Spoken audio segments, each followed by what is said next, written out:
مجھے قدرت کے ایک عمل سے بہت پیار ہے، مکافات عمل۔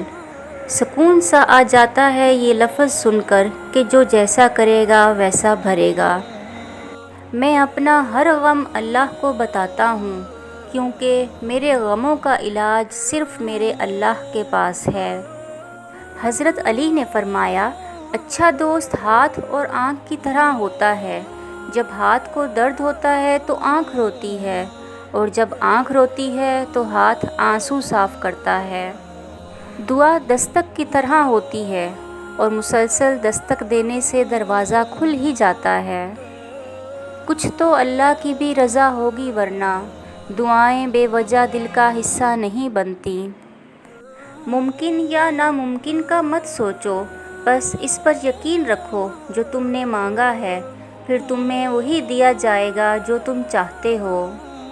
اللہ تعالیٰ کی رحمت کی پہلی نشانی یہ ہے کہ انسان کو اپنے عیب نظر آنا شروع ہو جاتے ہیں۔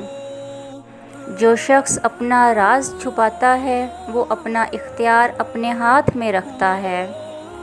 تم جنت نہ مانگو بلکہ تم دنیا میں ایسے کام کرو کہ جنت تم کو مانگے۔ زندگی جینے کے دو ہی طریقے ہیں، ایک تو جو پسند ہے اسے حاصل کر لو، اور دوسرا جو حاصل ہے اسے پسند کر لو۔ ہمیشہ یاد رکھیں کہ بہترین دن حاصل کرنے کے لیے برے دنوں سے لڑنا پڑتا ہے اور صبر کرنا پڑتا ہے۔ اے مالک کن فیکون، تھک چکی ہوں، میرے لیے معجزہ کر دے۔ Please like and subscribe my channel. Thank you.